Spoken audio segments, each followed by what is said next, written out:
Robie will be our final presenter in our 2019 Irish Heritage Month author lecture series. While you're here today, please take a look at our exhibit on the Irish of Massachusetts that's being shown in the adjacent gallery. We'd also like to note that our Irish Heritage Month events are partially funded by a grant from the Lawrence Cultural Support Council, and we'd like to thank them for their support. We'd also like to thank the Heritage State Park for hosting our exhibit and the Lawrence Community Access Television for videotaping Marjorie's talk today. We'd also like to note that the Friends of Heritage State Park help fund many projects that the state budget does not cover. If anyone would like more information or is interested in joining the Friends, please see Jim Bouchane, who is not here right now, but he's the fellow at the head desk as you came through earlier today. Marjorie was born in Minneapolis to a family with Irish roots. She attended Tufts University in Massachusetts, where she received a degree in English. After graduation, she married Eugene Robie and spent time in Virginia and West Virginia before moving to the historic town of Ipswich, Massachusetts, where the couple raised children, and Mrs. Robie was a school teacher. Robie's interest in history led to the years of service on the Ipswich Historical Commission and a personal journey of genealogy that caught fire with the discovery of her ancestors' diaries.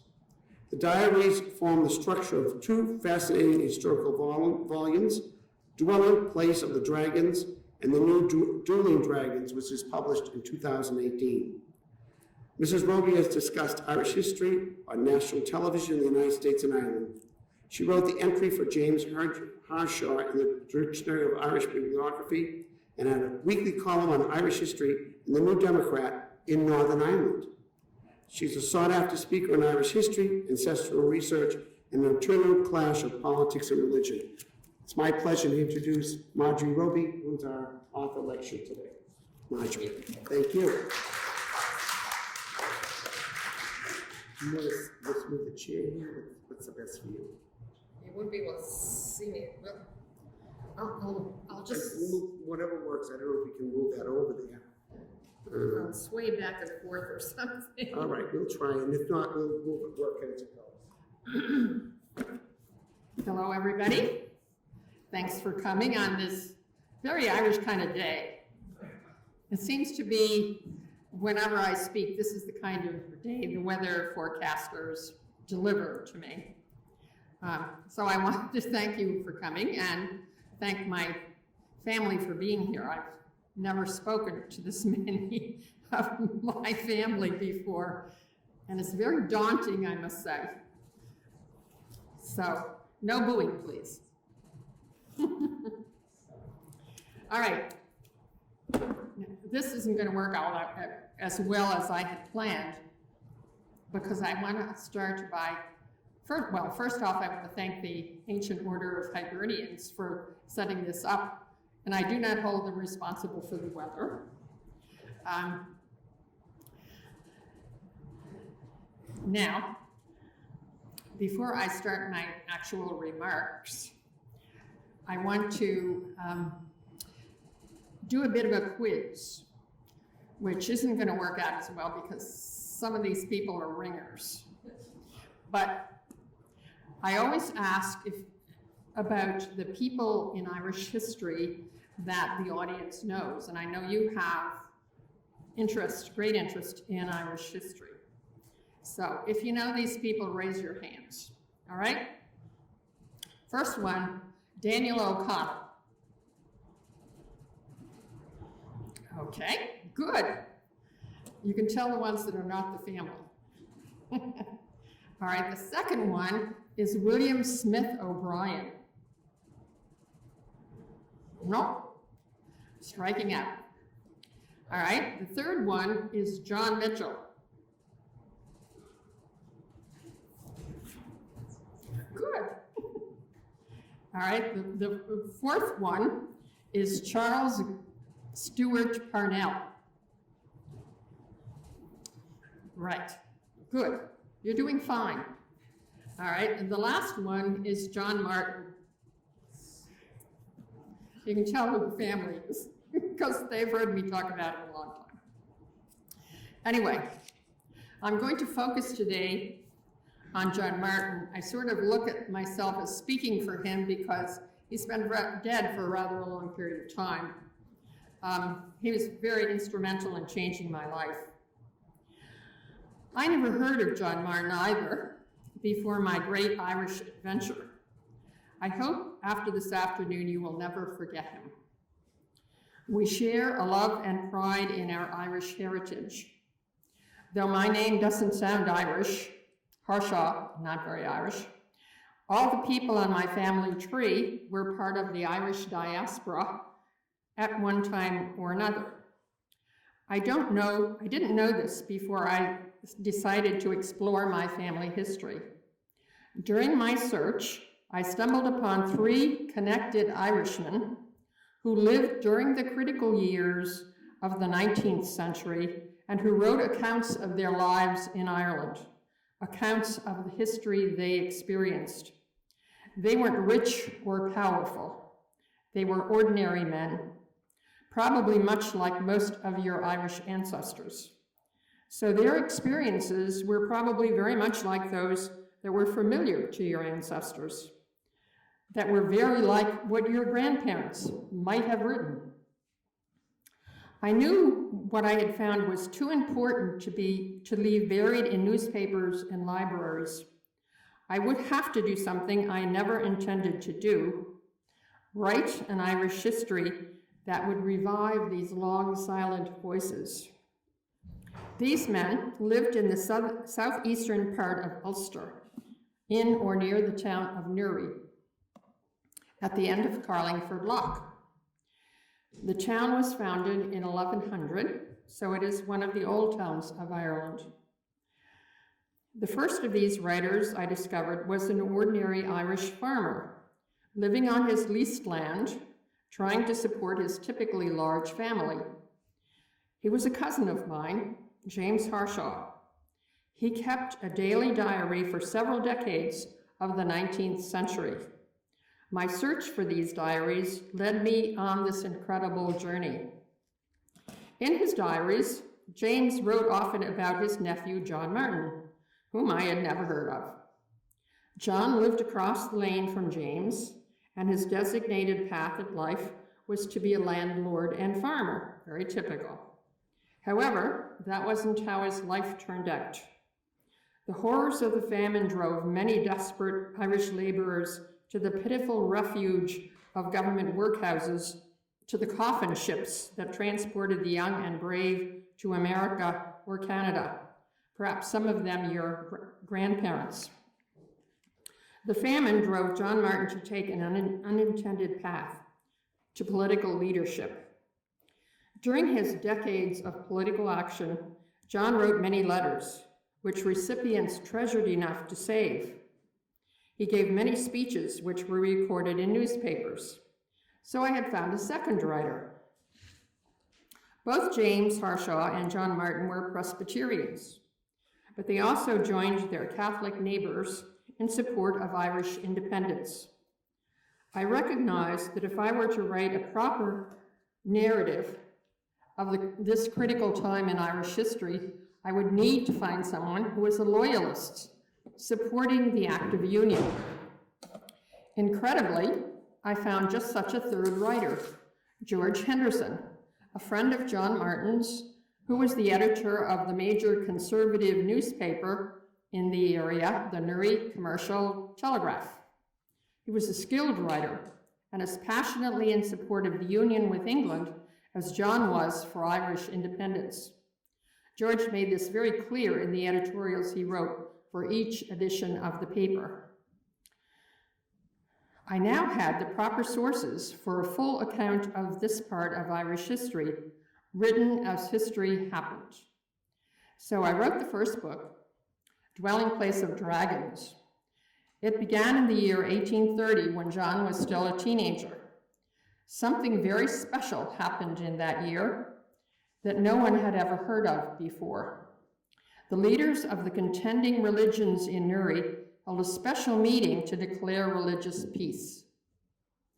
After leaders of the Catholic and Presbyterian churches had urged their members to forsake religious hostility and confrontation, the meeting was concluded by remarks from Reverend Daniel Baggett, representative of the Church of Ireland, the established church.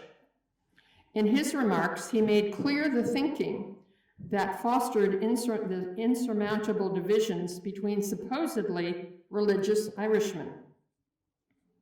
Too long, sir, have we professed to be Christians, and yet have given but meager and partial illustration of the influence of charity, the most prominent and indispensable among the catalogue of Christian virtues.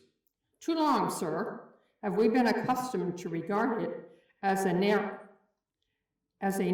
and contracted feeling, which should be circumscribed by the confined limits of family connection or domestic associations.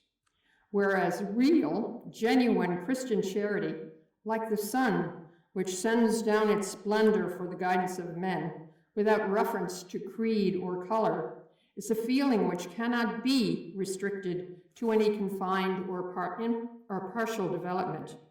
It must be instead charity and love, which extends its influence from self to family, from family to kindred, from kindred to country, until at length it comprehends with its expanded and unlimited circumference the entire family of man. Sadly, their peace initiative didn't spread as they hoped throughout the entire country. How different Irish history would have been had these religious leaders succeeded. As it turned out, there was too much important material for just one book. So after some additional research, I compiled a second book, Dueling Dragons, The Struggle for Ireland, 1849 to 1875. That was the year the last of my writers stopped writing. By then, the seeds of confrontation and hatred that led directly to the turbulent years of the 20th century were growing unchecked. Civil war lay ahead. With that bit of background, I'm going to focus my remarks today on John Martin. He is someone all of you should know about and remember. John's existence was a matter of chance, literally.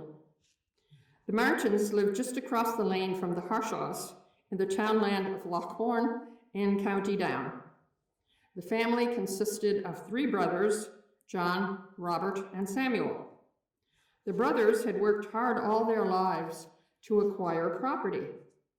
They actually owned the entire townland of Loughorn, as well as linen mills in Rostrevor, which was located along Carlingford Lough. As the brothers grew older, they were ever more concerned that none of them had married or produced an heir to whom to leave their assets. One evening, the 3 men sat around the mahogany table in the dining room of Loughorn House to discuss the problem. None of the brothers was eager to get married. So they agreed to let chance determine which brother would make the extreme sacrifice. They would draw straws. Samuel was the one who drew the short straw. Samuel was the oldest of the brothers, already an old man by Irish standards at 61. Still, he kept his bargain. He headed down the hill to Ringban House, where his friend James Harshaw Sr. lived with his family. Samuel asked James for permission to marry daughter Jane. Jane was well educated and an intelligent young woman, 23 years old, an old maid by Irish standards. Despite the huge age difference, she agreed to marry Samuel, knowing she would be well supported during her lifetime. The new couple settled into Loughorn Cottage. This was a lovely place situated on the sloping hill above Loughorn Lake. Jane was quickly pregnant, but her first child was a girl they named Jane. Samuel and Jane's next child was the son the Martin brothers had longed for. John Martin was born September 8th, 1812. It was immediately clear to Jane and the women who were assisting her in the birth that the newborn had a deformity. His breastbone, instead of turning inward as normal, turned outward, resulting in a protrusion and ribs that curved in an unusual manner. Chicken breast, as this anomaly was known, had no noticeable negative effect until a much more dangerous ailment suddenly appeared. John was also afflicted with severe asthma. Only Jane's skillful nursing saved John during his many childhood attacks. He would never be healthy. Still, between attacks, John enjoyed a relatively normal childhood. He walked about the farm with Samuel as his strict father began to teach him how to farm and manage the estate.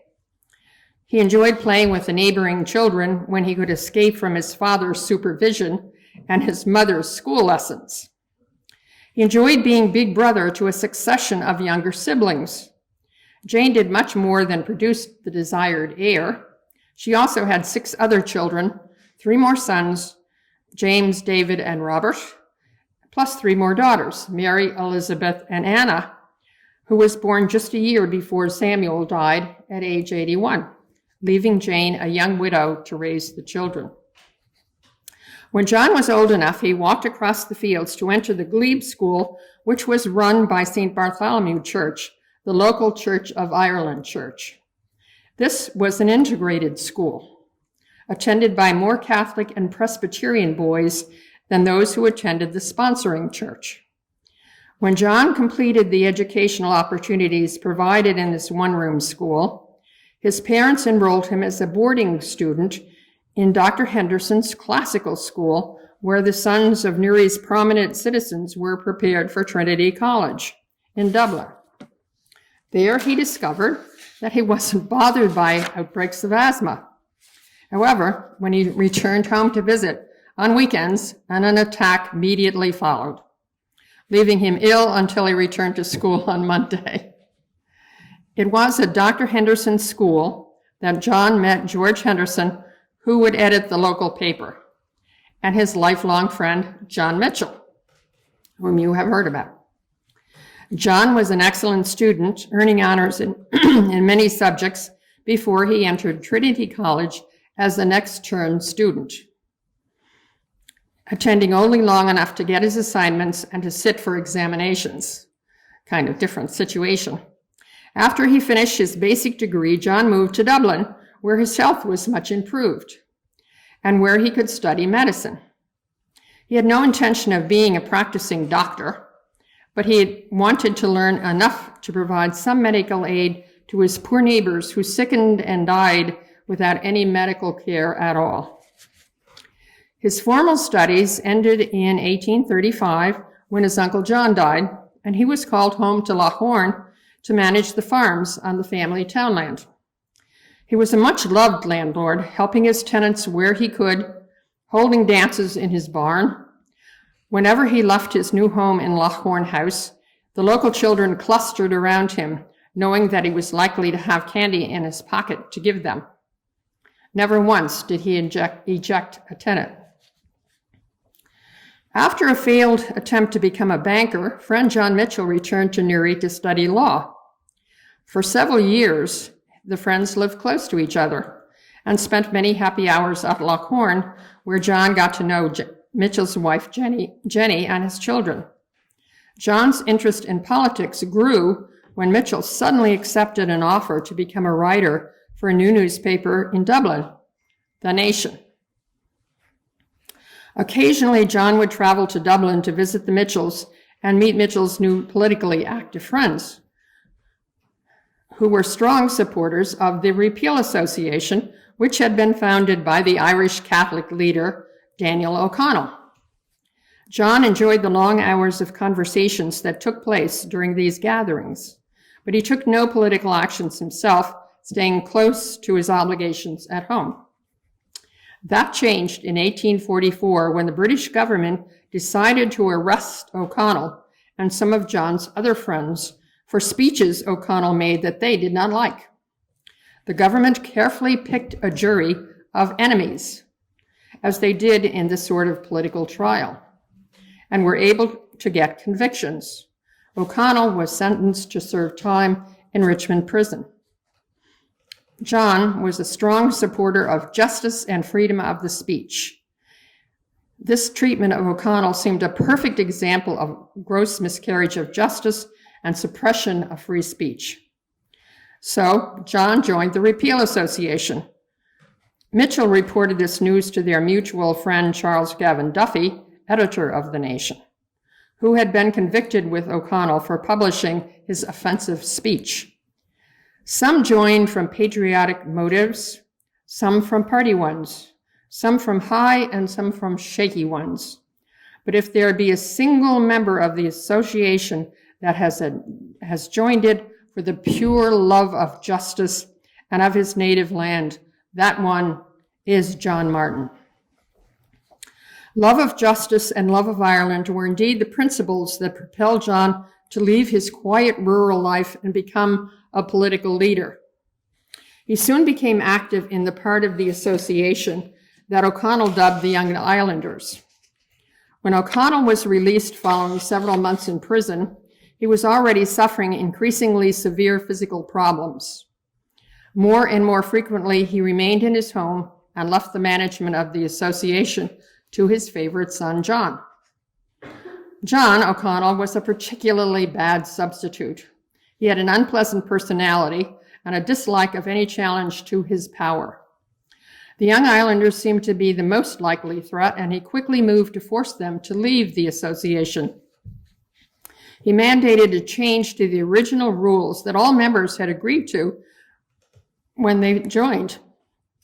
Instead of stating that the Repeal Association would achieve repeal through strictly peaceful means, except in the case of self-defense, John O'Connell supervised a change in wording to require all members to affirm that no violence would be permitted, no matter the circumstances. As Daniel expressed it, freedom isn't worth spilling of a single drop of blood. This was something the Young Islanders strongly objected to, appealing against the unneeded change in the original laws. After their arguments against the changes were rejected, the members were forced from Conciliation Hall. John Martin wasn't present at that critical meeting, but he intended to make his objections to the expulsion clearly known. So John wrote a letter to the Freeman, the association's favorite newspaper. The paper refused to publish John's remarks. So he determined to attend a meeting in person to deliver his remarks appealing for unity. So he determined to attend, However, he was prevented from speaking by Daniel O'Connell himself on the false grounds that John wasn't a member of the association. John's written record began with his actions during the association crisis. It continued as he began writing letters to The Nation and other newspapers. It was a great tragedy that at the time Irish unity was most needed to save the starving Irish people. Supporters of Irish independence had splintered into two sections. In early 1849, the fracture among Irish activists became worse. After waiting to see if the association rifts could be healed, the Young Islanders had founded their own new political group, the Confederates. All too soon, a split occurred in that group as well. John presided at the three-day meeting while the differences between John Mitchell and Charles Gavin Duffy were argued in public debate. The group finally decided to support Duffy through the passage of a motion to that effect in the meeting. After this decision was made, Mitchell withdrew and canceled his membership. While the political leaders of Ireland began these internal squabbles, an Irish disaster was on the doorstep. When the new mysterious potato blight struck Ireland in the fall of 1845, a Conservative Prime Minister, Lord Robert Peel, was in charge of the British government. Conservatives employed the usual tactics for dealing with Irish famines. They bought food from overseas, which they distributed at low prices to people who were working on government-funded construction projects. Since the loss of the potato crop was only partial, that help sufficed. The poverty-stricken Irish laborers survived the partial loss of their food supply. However, by the end of the growing season, in 1846, as you know, the potato crop was totally destroyed. This is what all the Irish laborers ate. That was all they ate. The situation in Ireland was potentially catastrophic. This time, the effects of the famine would be managed by a Whig Prime Minister, Lord John Russell, and his Whig administration. While their famine relief efforts seemed rather similar to the ones of the Conservatives the year before, they were just different enough to be terribly lethal. Rather than provide cheap food, the new Whig law allowed food merchants to set whatever prices they wished. Their profits rose dramatically as food prices soared. At the same time, to avoid farm laborers leaving their farms to work on government-approved projects, the law mandated that laborers on public works projects would be paid less than they were for farm work. No amount of work on public projects earned enough money to feed the workers or their families. Finally, all the works projects would be managed by a huge new bureaucracy of English officials, consuming much of the money Parliament had authorized for famine relief. Thousands upon thousands of Irish men, women, and children would perish of starvation or disease because of this one flawed act of Parliament. John Martin became a revolutionary. Starting in October 1846, as reports of famine and death soared, John wrote a series of 10 long letters on all aspects of the famine and the British actions that resulted. He not only offered sharp critiques of the British actions, he offered many solutions that would work better and be less burdensome to the Irish people, less harmful to Ireland's future. John wrote his last letter when planting of Irish fields should have been underway in 1847, but the fields remained fallow. Many farmers having eaten their seed potatoes and having no money to buy seeds for planting. The letter stopped before July when the famine struck down his mother. Like many of the religious people in Erie, Jane had helped minister to the hungry and dying. In doing so, she caught famine fever. While this wasn't necessarily a fatal disease, in Jane Harshaw Martin's case, it was. She lingered on for several days, sometimes even appearing to be recovering. Finally, her strength failed her, and on July 16, 1847, she slipped away. She was buried the next day beside Samuel, leaving John and the rest of her family in deep mourning. John was so shattered by the loss of his wonderful mother that for some months he withdrew from public life. In 1848, Citizen Uprising swept across Europe, some of them actually succeeding in toppling tyrannical tyrants. The British Parliament feared their example might inspire the starving Irish people to revolt as well. To prevent newspapers from either inciting rebellion or spreading organizational information, they passed a new law allowing the Lord Lieutenant of Ireland to declare writing a hostile newspaper article a crime, and to allow both editors and writers to be tried for the newly invented crime of felony treason. To make challenging the government even less attractive an option, upon certain conviction, the accused would be transported and all their belongings seized, leaving their families destitute. At this critical time, John Mitchell decided to publish his own newspaper, which he named the United Irishman.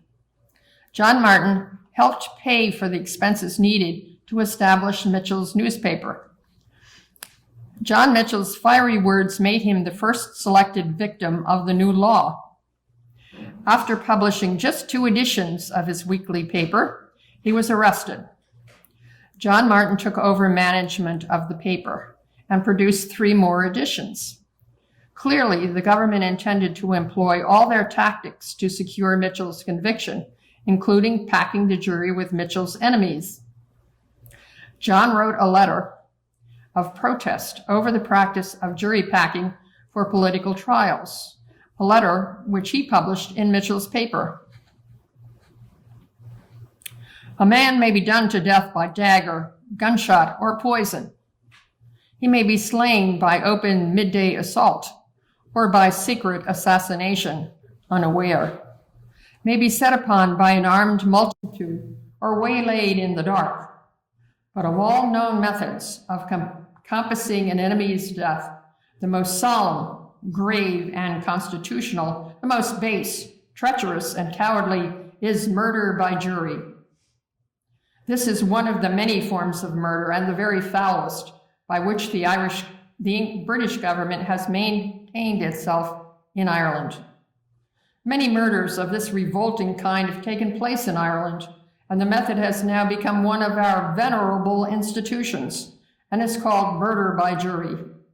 And the 12 men who permit this dreadful use to be made of them are accomplices and accessories before the fact. As to Her Gracious Majesty's part in the business, if the felon of Green Street could indict that illustrious lady and name his jury against her, as she names hers against him, he could most likely convict her, for that she, when she gave her royal assent to the felony treason bill, did then and there feloniously conspire to lay hands upon his life by way of jury murder. Citizens of Dublin, how long will you permit your streets to be blocked up with processions of the policemen of a foreign government, to shove you off your own pathways and to prevent you from going about your own business? How long will you permit your public offices to be occupied with crowds of the same policemen so as to leave no room for yourselves? How long will you endure the disgrace and danger of having your bank, your college, your custom house, your chief seats of industry now idle and desolate through want of a government, your very prisons occupied by the soldiers of a foreign power, hired with your money to be ready at the bidding of a man who has no duty to you, to butcher you in your own streets or houses? When will this time come about which your orators so boldly vaunt amid the fierce shouts of your applause? If it come not when one of you, selected by your enemies as your champion, when John Mitchell, the true Irish felon, is sent to perish among thieves and murderers for the crime of loving and defending his native land, then it will never come, never.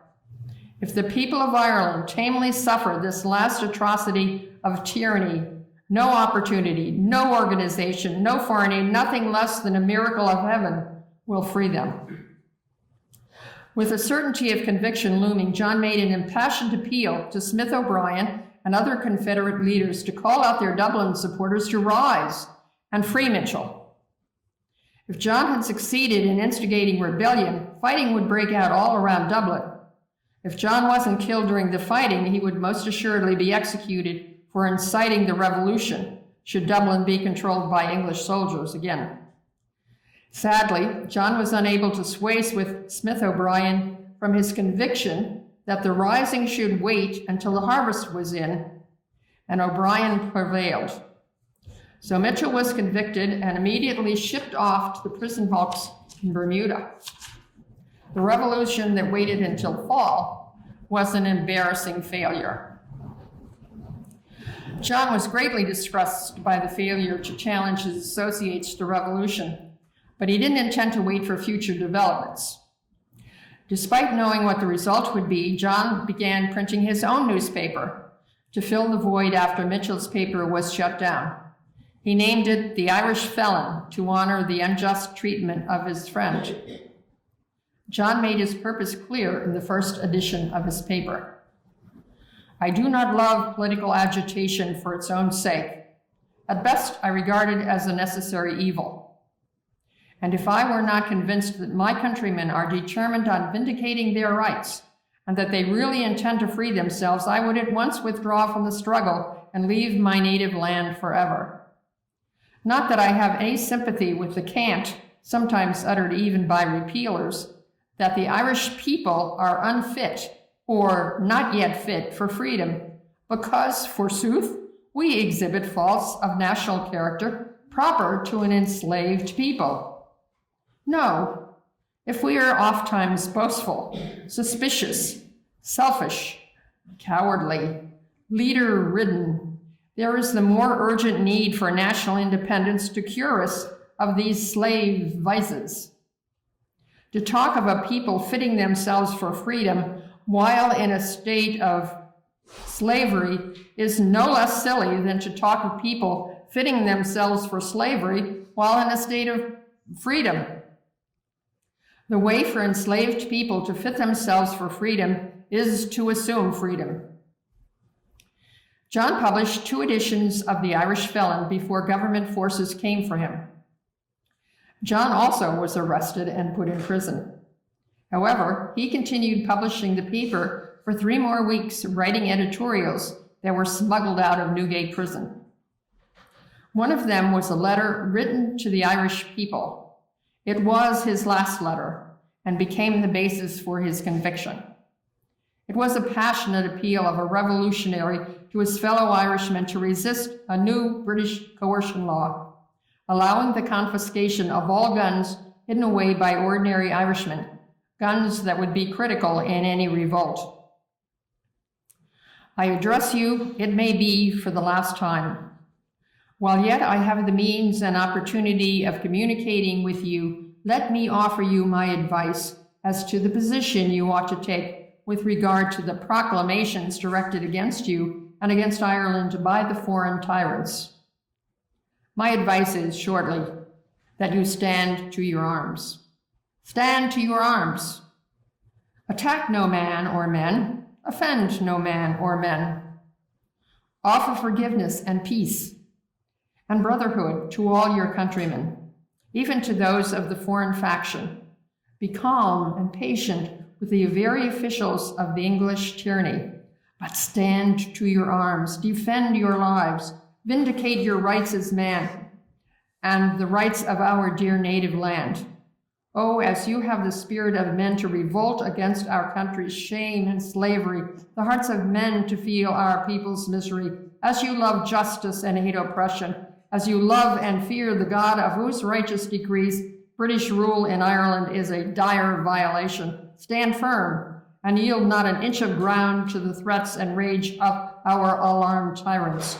Let them menace you with the hawks or the gibbet for daring to speak or write your love of Ireland. Let them threaten to mow you down with grape shot, as they have massacred your kindred with famine and plague. Spurn their brutal acts of parliament, trample upon their lying proclamations, fear them not. The work you have undertaken is to overthrow and utterly destroy the English domination in Ireland. That work must be done. It must be done at any risk, at any cost, at any sacrifice. Though hundreds of us be torn from our families and from the free air, to be shut up in the enemy's dungeons or sent in chains to felon islands. Though thousands of us be butchered by the enemy's cannon and bayonets, and our streets and native fields be purpled with our blood, never shall the struggle for Irish freedom cease, but with the destruction of that monstrous system of base and murderous tyranny, or with the utter extermination of the Irish people. Oh, dear countrymen, let not your hearts quail at the sight of the enemy's military preparations, of 40,000 human machines arranged with their weapons of death to butcher you on your own land for the crime of loving your own land. With the oppressor there is power, but the God of justice and mercy will fight in your defense. Think of the famine, massacre of the famine murders perpetuated every day, the thousands of families driven, houseless and desperate, to ruin, of the millions of your kindred compelled to a life of degradation, vice, and crime, excluded from all the benefits of civilization and exposed to all its evils. children born into misery for want of food, stunted in their growth of both mind and body. Think of the canker of hatred between class and sect, which is continually gnawing at the heart of our nation. Think of all the shame and suffering and sin of Irish slavery. And when the government gang who have done all this wickedness prepare to assail you with their butchering knives, that when you are slaughtered, they may carry on their work of desolation undisturbed. Stand to your arms, resist to the death. Better 100,000 bloody deaths than to leave Ireland another year, disarmed, cowed, and defenseless, to the mercy of that fiendish despotism. Our most suffering, most patient people have long humbly prayed the ruling faction for leave to live by honest industry in our own land. We have claimed Ireland for the people of Ireland, and our rulers call that pillage. We have begged that the produce of Ireland shall sustain the lives of the Irish people, and our rulers call that massacre. We have entreated the Irish landlords to act as Irishmen, to enjoy the pride and honor of their social position, but to deserve the enjoyment by performing his duties, to receive their rents and revel in their wealth, but to see that all the resources of Ireland, natural and moral, subserve the happiness of the Irish people.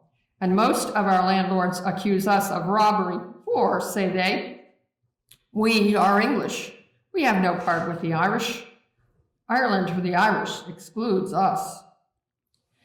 And now our government finds that its corruption, its buying the souls of our gentlemen by patronage and public money, its fraudulent practices with our courts of justice, its laws against uttering the truth, its 40,000 soldiers and police, all the prestige of its imperial name, all the terror of its power cannot prevail to keep the Irish much longer in slavery unless your arms be taken away.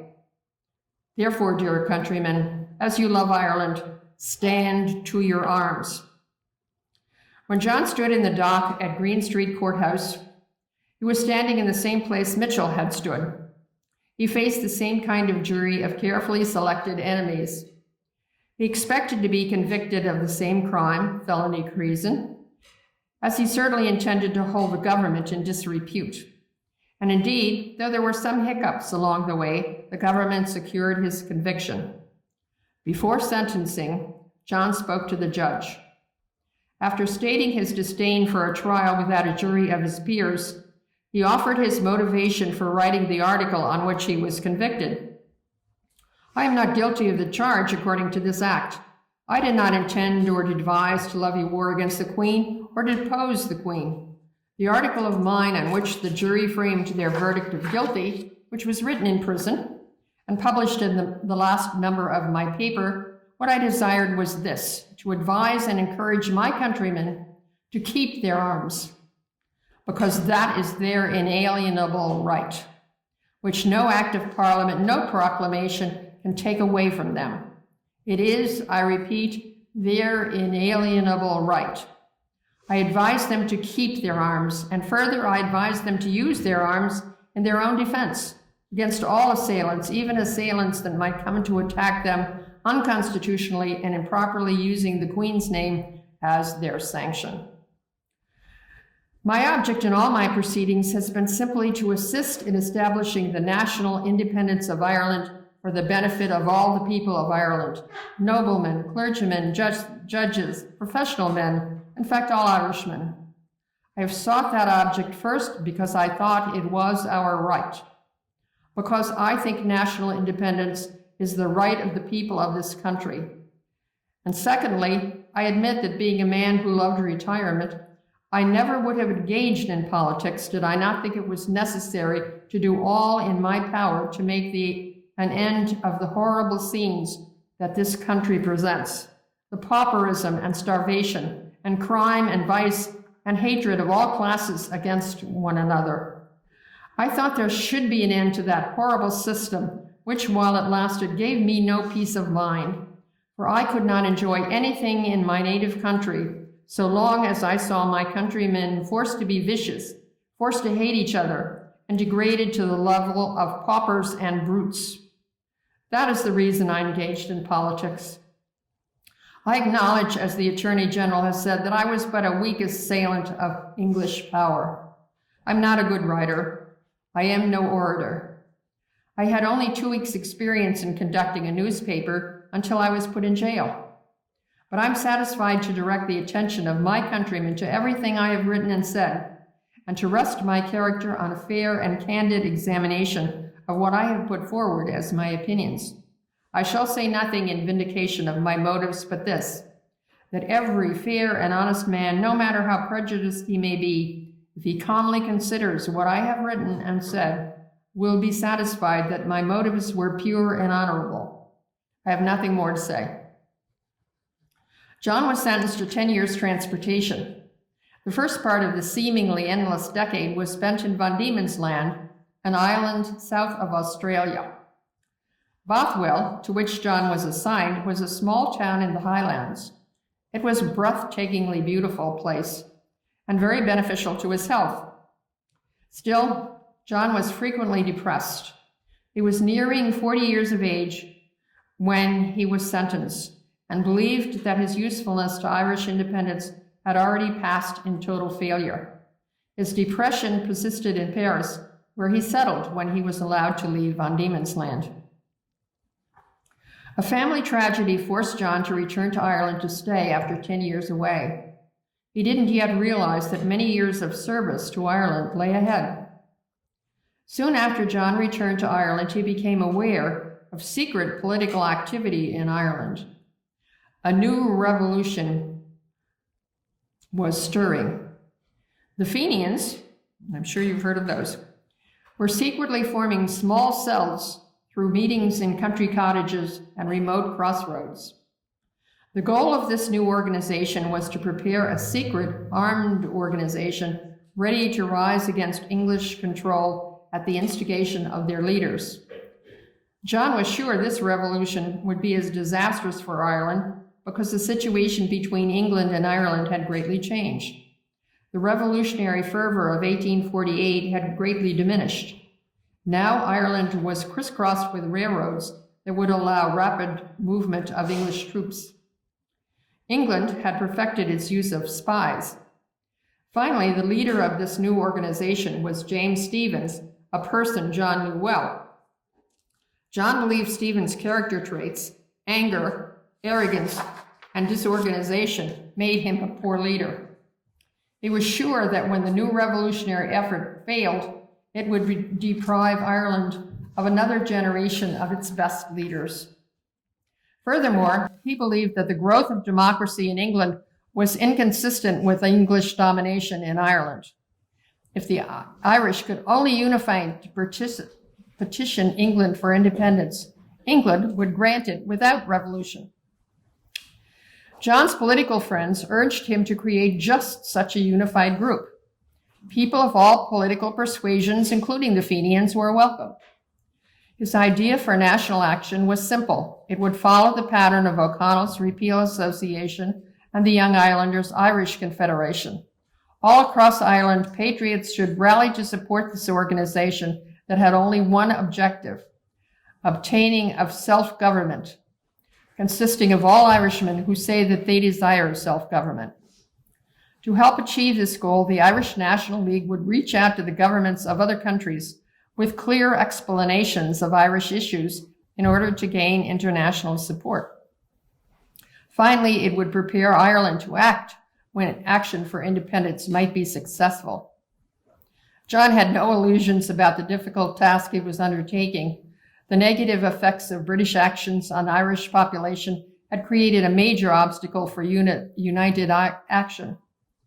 The rule of Ireland has divided, demoralized, and enfeebled our community to an extent unknown in any other subject country of Europe. But the effort must be made. To turn the public mind toward the grand object of national independence is the only means by which the moral tone of the country can be raised from its present baseness. And if our freedom be yet distant, and but dimly visible to the eye of hope, Let us at least turn toward it.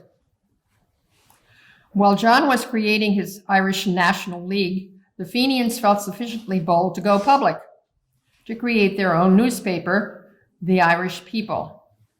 The editor of the paper was John's good friend, John O'Leary.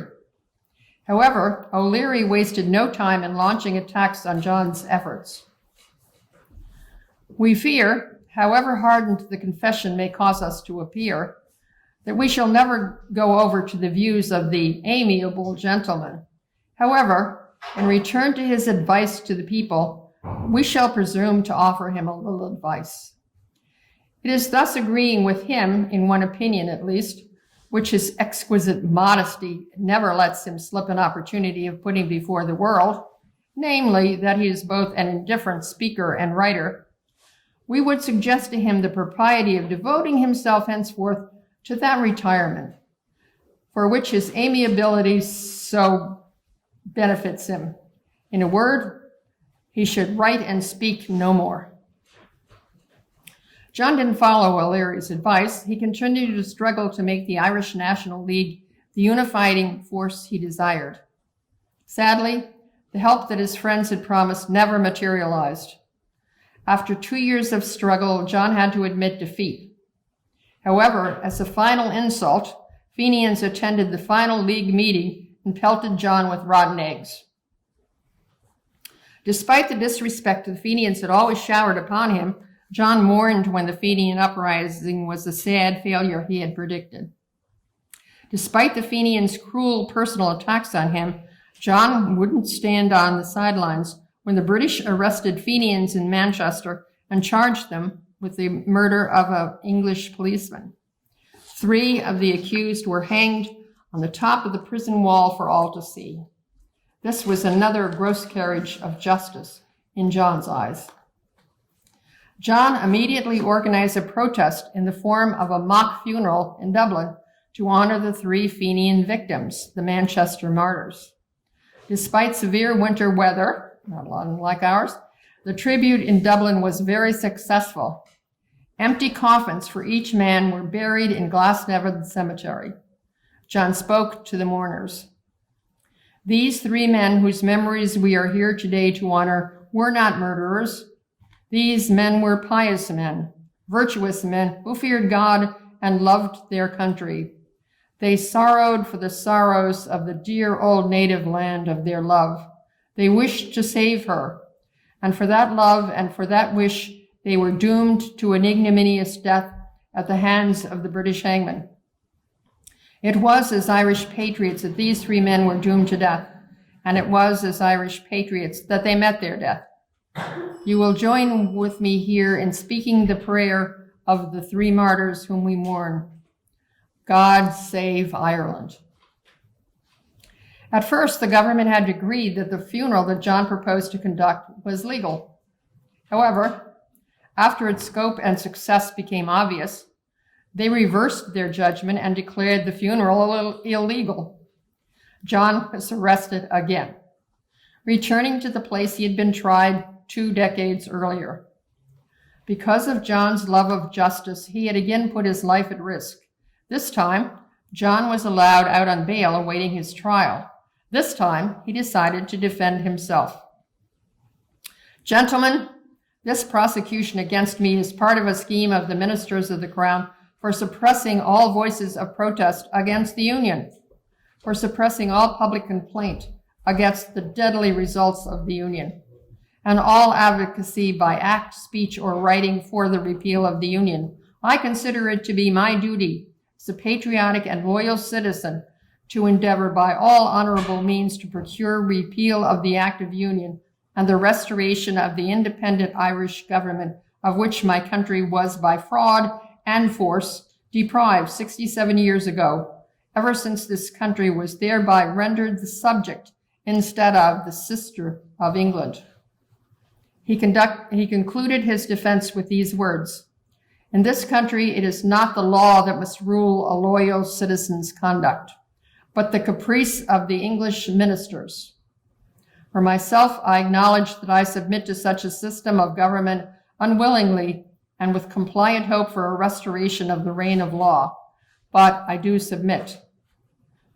The result of this trial was different from his first. This time, the government jury packing was unsuccessful. At least one of the jurors refused to cast the expected vote for conviction. The jury informed the judges that they were hopelessly deadlocked. The government immediately released the jury and announced they wouldn't try John again. This time, John left the Green Street courthouse a free man to the rousing cheers of his supporters waiting outside.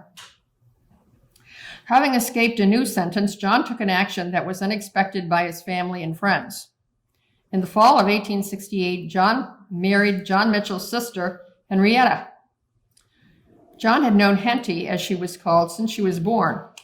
Though there was a substantial age difference between the two, it was far smaller than the one between his parents.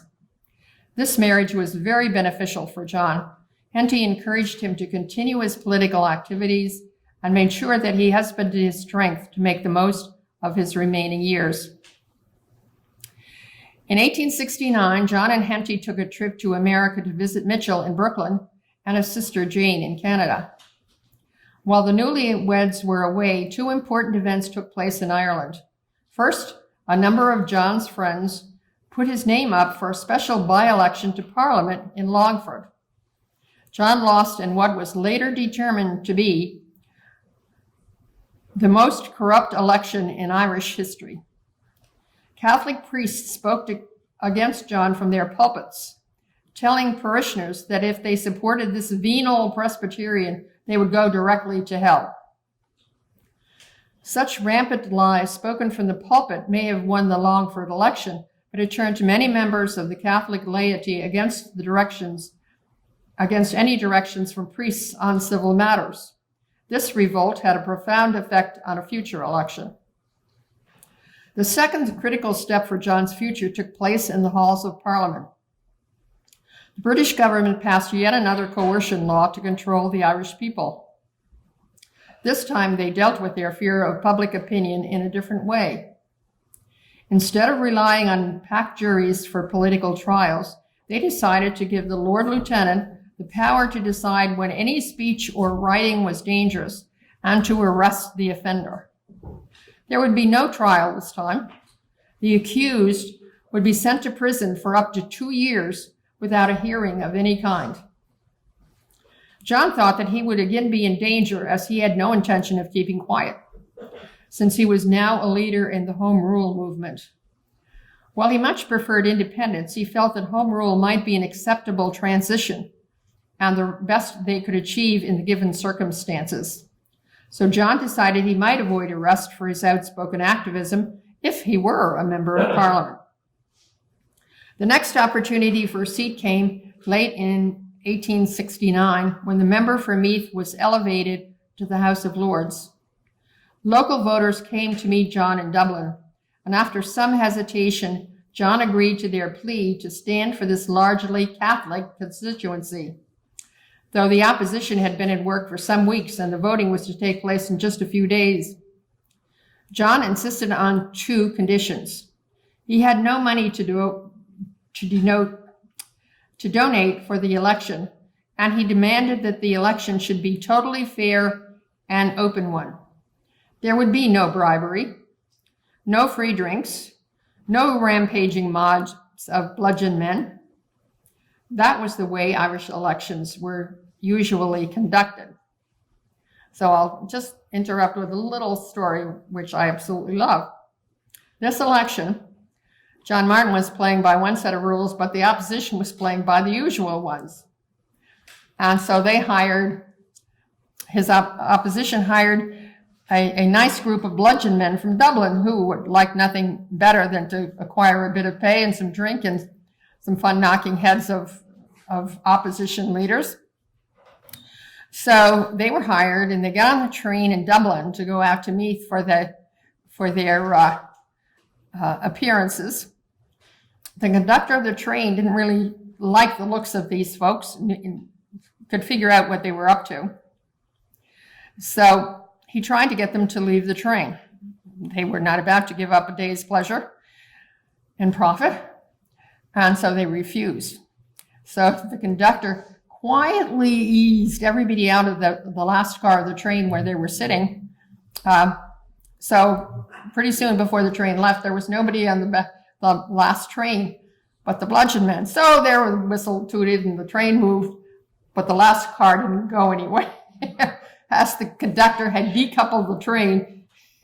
And so the bludgeon men got stuck in Dublin, and it saved the heads of John Martin's supporters considerably. John spent several days in the constituency campaigning. Though again the priests of the area strongly opposed him, John won handily. A great shockwave spread across Ireland. It was a truism of Irish Protestants that no Catholic would ever vote for a Protestant. This was clearly not true. Many newspapers around Ireland commented on the election. The Drogheda Argus editor wrote, "Throughout Ireland, there is admiration and wonder at the glorious triumph won for Ireland. Wherever a Meath man breathes, whether at home or in far America or Australia, there is that in what was accomplished on Thursday that will send the blood bounding through the veins to hear it, while his Irish heart beats faster, and will make him proud to say he belongs to the premier county." This was no petty victory for creed or party. It was one for all Ireland, one in which Irishmen of hitherto divided ranks happily combined on the common cause of country. Not since O'Connell's return for Clare has a victory like this one been achieved, so momentous in its effect. It will do for Home Rule what Clare did for emancipation. The Newry Reporter also contained a glowing editorial. "We are not aware of any election in Ireland for a long time, the results of which will give more satisfaction. John Martin's name is synonymous for all that is honest in principle and self-sacrificing in patriotism. There lives not today a more disinterested politician. He has lived, struggled, and suffered for what he regarded, rightly or wrongly, as the cause of Ireland. Others might trim and tamper and nicely adjust their patriotism to suit ulterior and selfish ends, but John Martin never. Singular in purpose, he could be bold and direct, but nothing else. The innate nobility of his nature and the purity of his motions have long made him conspicuous, but the honor was reserved for the men of Meath to thus singly mark their appreciation of his consistency and worth. John had suddenly become the most powerful nationalist leader in Ireland." John had no intention of voting for any English legislation. His purpose in attending and speaking in Parliament was to educate his colleagues about the feelings and issues of the ordinary people of Ireland. He attended several meetings before he rose to give his first speech on a new coercion bill intended to silence opposition in his district. John didn't mince words. "Behold, sir, that it is the inalienable right of the Irish people to be bound only by the laws made by the Queen and Parliament of their own country. The Parliament of this country took away the Parliament of my country, and it is true that for the last 70 years they have usurped the government of my country, and that the people of Ireland, Her Majesty's Irish subjects, yielding to superior force, have submitted to that usurpation, and have been ruled by the will of Her Majesty's English subjects. But, sir, the Irish people and the Irish nation have never consented to that usurpation, and the right of Ireland to have a free parliament of its own and a different government from this country is as valid a principle of law in the present day as it was in 1783, when the English Parliament solemnly declared that right to be established and asserted forever." Not a promise they kept. When John uttered those words, he was the only Home Rule member. After the next election, there were 58 additional members supporting the same cause. John ran again despite the fact that service in Parliament was exceedingly damaging to his financial well-being. In those days, members of Parliament weren't paid. Members had to pay for their own transportation and living costs while Parliament was in session. This expense plunged John and Henty into debt. He couldn't attend entire sessions, coming over only to deal with issues important to Ireland. He could no longer afford to rent a home of his own, so the couple visited friends or rented rooms in boarding houses. By the beginning of 1875, John's health was beginning to fail him. He gave his last speech just before returning home to Newry to attend the funeral of John Mitchell in Newry. John was actually in the halls of Parliament when he received the black-bordered telegram announcing that John Mitchell had died.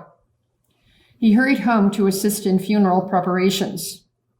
The weather on the day of Mitchell's funeral was cold and blustery.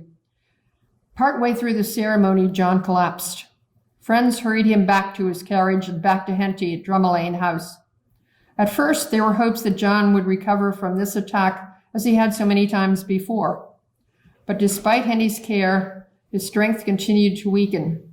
He died just 10 days after his friend Mitchell on March 29, 1875. The outpouring of grief was overwhelming. His friends wanted to hold an enormous funeral in Dublin with burial alongside the leaders of Irish independence. But John made clear that he wanted to be buried in the family plot by his parents. John's friends and supporters, by the thousands, passed by his open casket in the drawing room of Drumlane House for a final farewell. But already, British newspapers were beginning a determined effort to ensure future English history books and historians would denigrate John's efforts. Sadly, these lies about John would prevail, reason nobody's ever heard of him. The influence of Mr. Martin in the crisis was next to nothing. Mr. Martin was not qualified to make a figure in Parliament. He was one of the poorest speakers the House contained.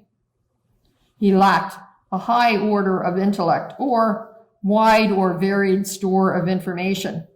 One predicted that John wouldn't even be remembered among the second-rate Irish leaders. Some opponents presented a more measured view.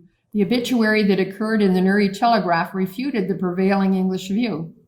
We never saw Mr. Martin till he came over as MP for County Meath. Those who had merely heard of him as the attached friend, co-rebel, and ardent sympathizer with John Mitchell expected a very different sort of person. But instead of a bellicose individual with a loud voice, Celtic brogue, and violent demeanor and attitude, we beheld a mild, inoffensive, elderly gentleman with stooped shoulders and white hair, a kindly voice and manner, moderate tone. Indeed, Mr. Martin soon began to make friends in quarters where he little expected to find them. One of the first persons who studied his character and formed an estimate of his qualities was the Speaker of the House of Commons. He, of course, had heard a good deal about Mr. Martin, as we all had, and when first informed that the dreaded member for Meath intended to address the Home Rulers, he at once expressed his readiness to give him an opportunity by calling him. They expected a very different sort of man and a very different sort of speech, but Mr. Martin was moderate, though firm, while the sincerity of his convictions, mistaken though they were so apparent that no one could for a moment associate him with the noisy, vain, conceited, and blatant agitators of the old Whig type, who for so many years had made the House of Commons the road to the attainment of their own selfish ends. English members had listened to Mr. Martin, said to themselves, here at least is a man with whom we can deal. We cannot, of course, agree with him, but he is evidently conscientious and sincere, a man of culture, and a gentleman, not a noisy, vulgar, venal demagogue. He was put down as an earnest and sincere, but ideal and mistaken politician, and he was respected for the genuine and uncompromising manner in which he urged his opinions, while at the same time he admitted that he could not hope to make them acceptable to the vast majority of his hearers. The last time he addressed the House, he spoke with considerable dramatic power, while repeating the lines commencing, "Alas, poor country." And when he concluded, he was applauded, even by those who differed most widely from him. These were the last words he had ever addressed to the Parliament of the United Kingdom. The other Newry paper, the reporter wrote from a positive perspective. It is enough to say that however people might differ as to his views on public questions, there was but one concurrent opinion as to the integrity of his motives, the purity of his life, and the goodness of his heart. No man could come into contact with John Martin without feeling that he was in a superior presence, without revering him for his truthfulness and loving him for his amiability. John's friends recorded their sorrow as well. William O'Neill Daunt wrote, "Returned home last week and was shocked and grieved to learn that my dear friend John Martin was no more.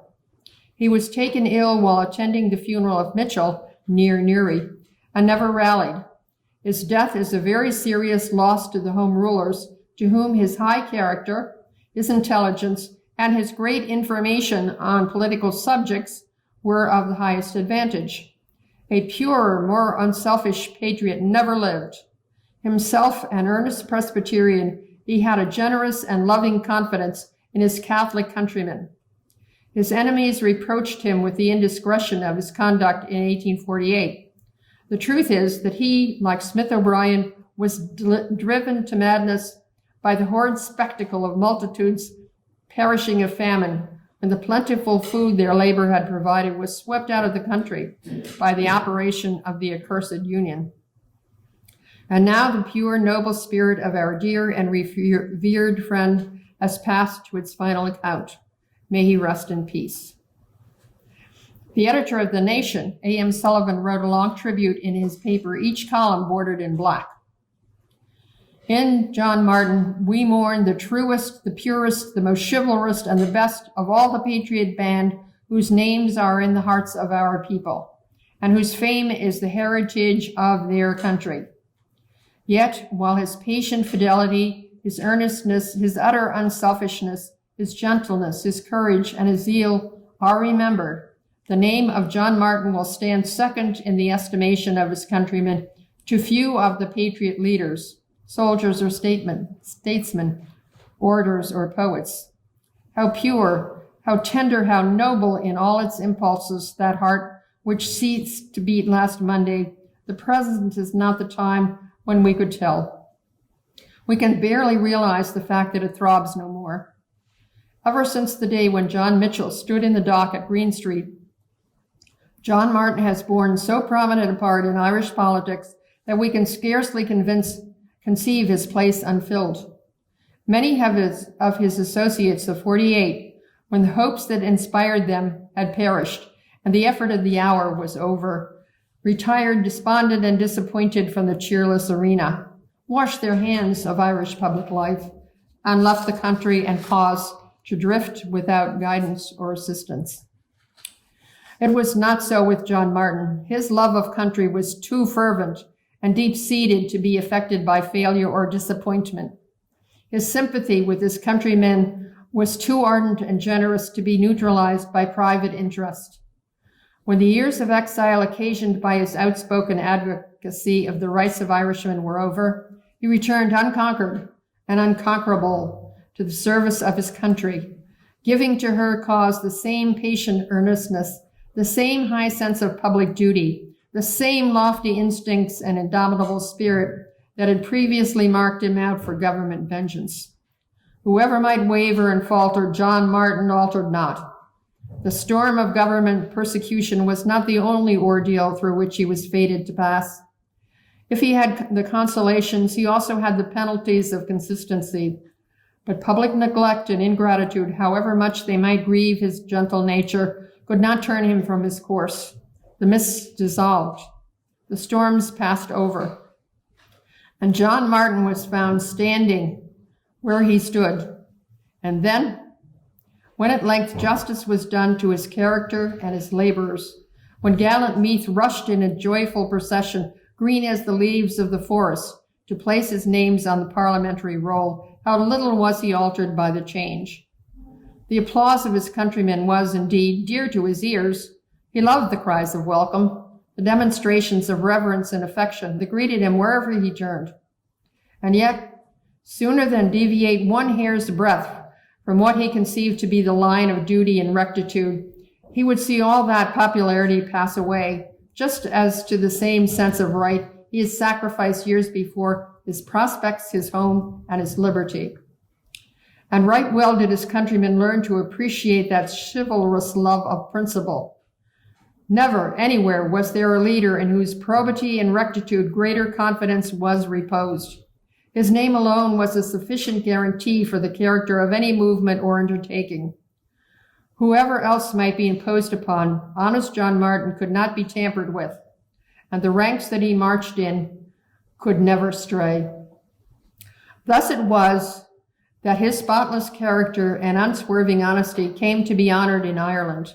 So trusted and honored in the prime of his usefulness, he is gone from among us. The Baird of Irish politics, free from pride, free from guile, free from fear, a pure and nobler citizen was never laid in an Irish grave. The tears of sorrow are soon effaced. The busy cares of life soon draw the last mourner from the tomb. The struggle which John Martin so gallantly shared in will continue, and others must try as best they can to fill the place he filled and lift the load he raised. His thoughtful face, his earnest gaze, his winning smile, we shall see no more. But the memory of John Martin will not die.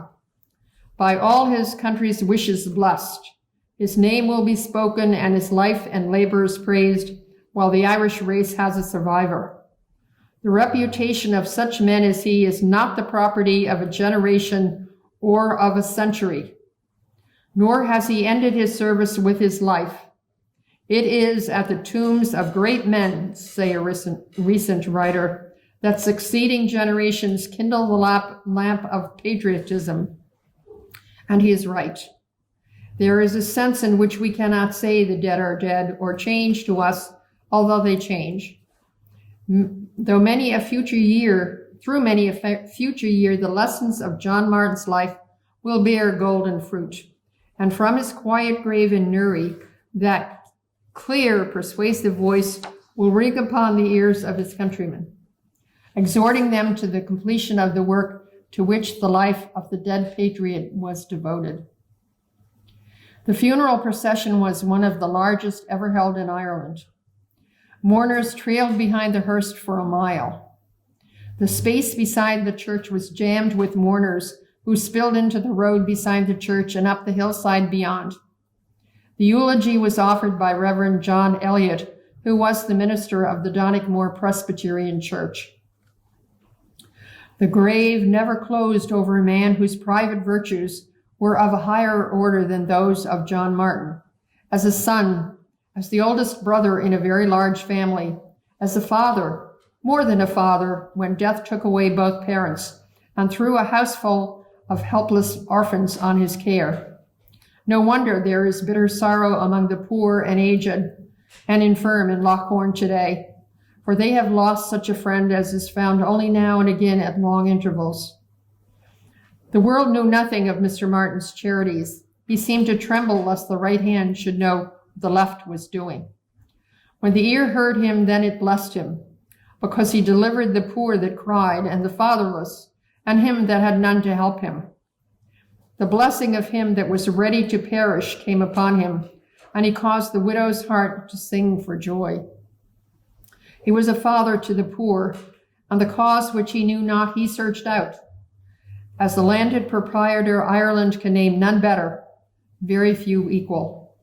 Among the saints and heroes whom Ireland has given to the world, none was more remarkable for sincerity, for disinterestedness, for real heroism. If ever any man loved his country, John Martin loved his. With him, love of country was a passion which had taken complete possession of his soul. Its very dust to him was dear. He loved its mountains and its valleys. He loved its caves and towers and ruins of a bygone glory, grand even in that desolation. He loved its people irrespective of creed or party. There is a simple inscription on his tombstone. John Martin, born 8th September 1812, died 29 March 1875, He lived for his country, suffered in her cause, pleaded for her wrongs, and died beloved and lamented by every true-hearted Irishman.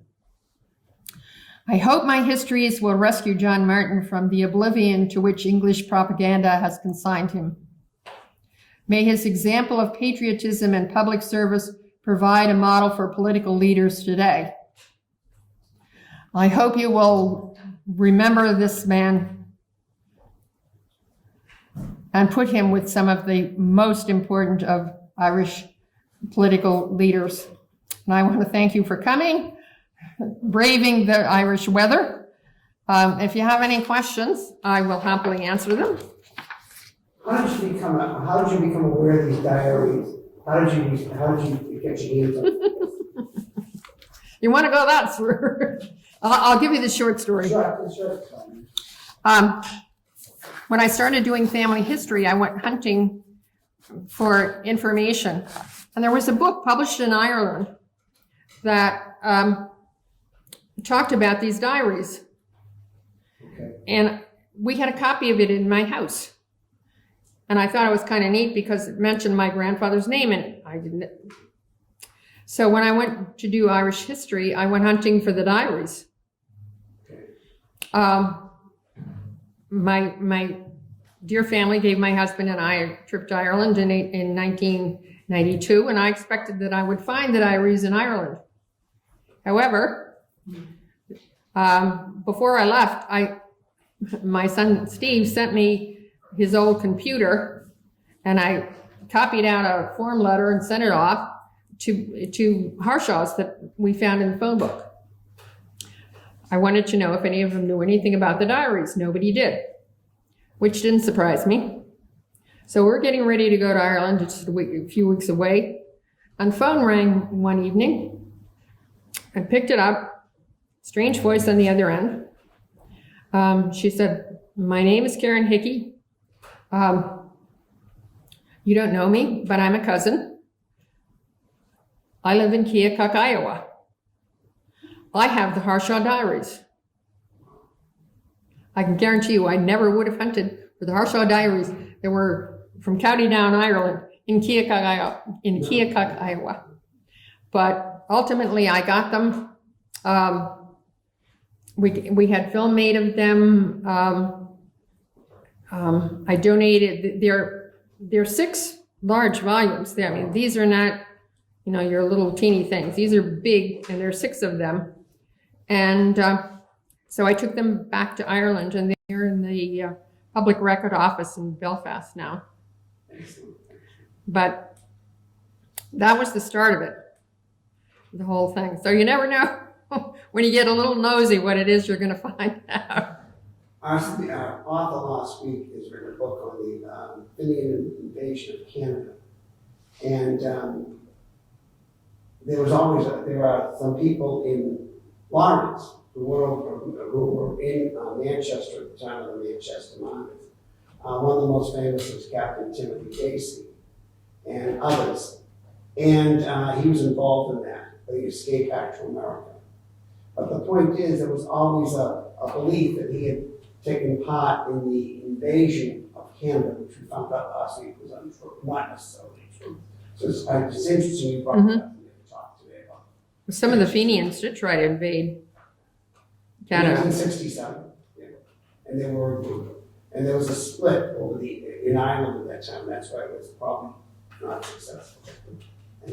Well, one time the Fenians wanted John Mitchell to be the person that ran the American side of the Fenians, but he turned them down. But after the end of the Civil War, he actually ended up for a while in Paris acting as their paymaster. So they would send the Fenian money to him, and he would disperse it at their directions. That was mentioned last week about Paris. Does So, anyone have any questions they'd like to ask our author? I know I learned a tremendous amount, because I have to tell you the truth, I never did hear it speak. nobody has. You see, And that's so- just not right. It's interesting that you should bring that forward, because a lot of us, at least as I say, I wasn't aware of it. So thank you very much. Thank you. I have books if anyone wants to buy them, and I have a St. Patrick's Day special on the new book, Dueling Dragons. However, we're currently working on a new version of the first one, Dueling Dragons, so that it matches the second one, so it looks like the set that it really is. And so anybody who buys the Dueling Dragons will get a free copy of the first book, and I really recommend you start with the first one. And keep in mind, you know, these were, as I said, they're ordinary men. These were not the rich and powerful. You hear from the rich and powerful. You don't hear from ordinary people. These were all ordinary people. And to come across three interconnected Irishmen who wrote extensively for long periods of time, who knew each other and wrote history as it unfolded was, I mean, it was the shot in the dark that would never happen again. Most histories, you look back at them and you analyze and talk about what it was. These people were trying to analyze and make sense of things as it happened. So I didn't appreciate at first how truly unique it was to have stumbled upon this treasure trove of primary source documents. There's nothing like it. I did some research afterwards when it finally occurred to me that this was different.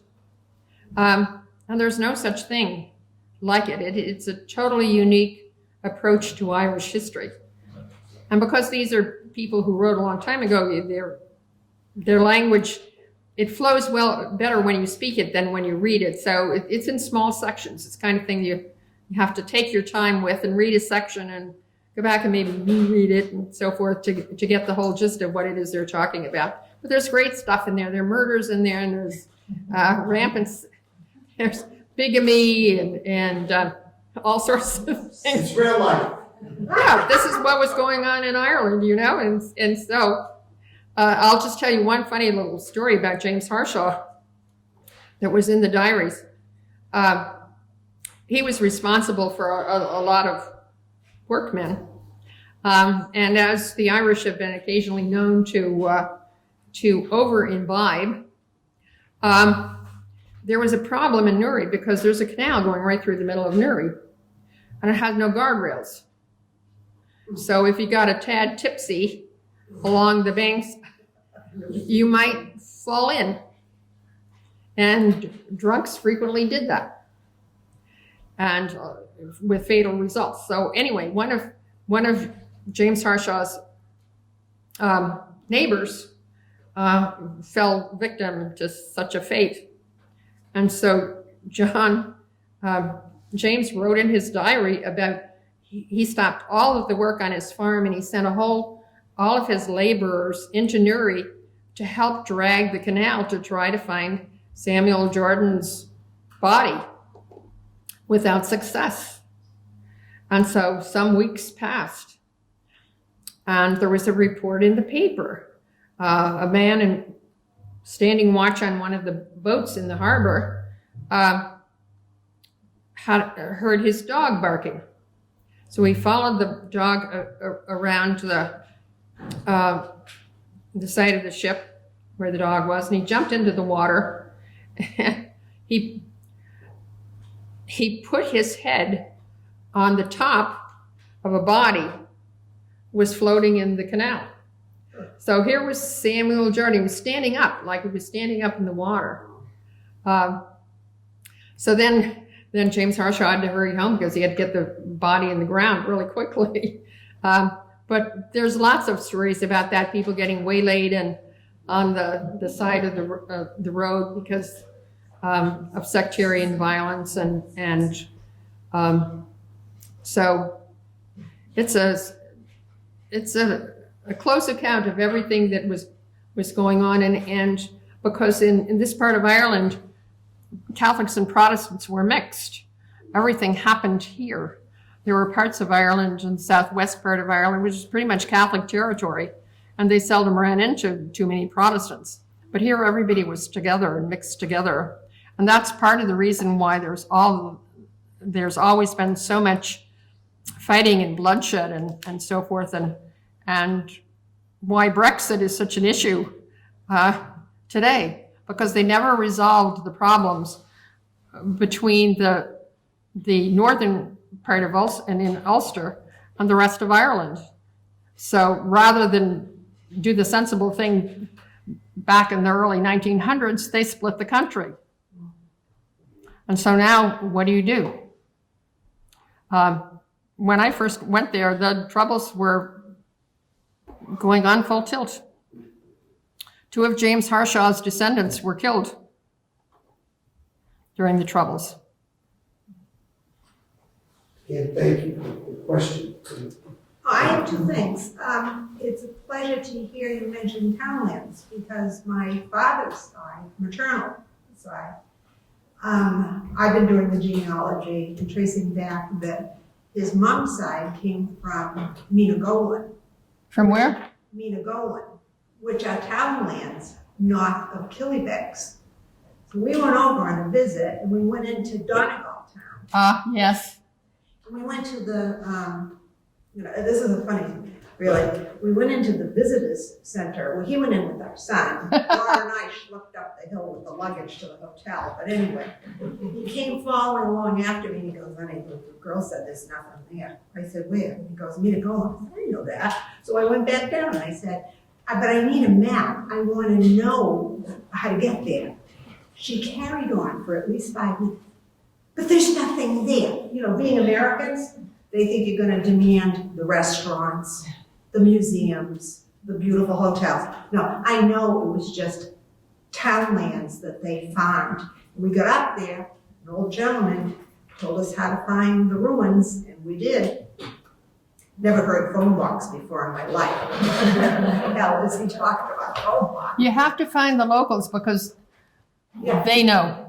But the other thing was that you mentioned today, I've never heard it at any of the talks, because it happens on my mother's side, which is the Irish Scots that they brought from Scotland over to west of Quebec City. I was telling the author last week to establish an Anglophone grouping to keep English-speaking people in Quebec. And this was in 1832, excuse me. 32 families brought over. They plopped them on town. Where did you say? It's west of Quebec City. Oh, okay, you're talking about Canada. No, right. I jumped over to my mother's side because the other thing that I wanted to say was townlands was that they were Presbyterian. And I'm thinking, so you mentioned the Presbyterian in Ireland today, and I've never heard that they were Irish Scots from Scotland brought over to Canada. But they ended up as, this is how things changed. They ended up as Anglican because the Anglican church gave them the money to build a church. Therefore, they became Anglicans because the Presbyterians weren't there yet. But they were brought over to keep the English speaking in Quebec, and they put them on land that was good for growing pine trees, which is the reverse acidity of feeding the mouse. So it's almost like another version of this, Yes. a little bit of suppression and stupidity, really. Yes, there was a lot of that. Disregard. Yes. Human welfare. It's amazing. Yeah. Well, thank you all for listening. Very good.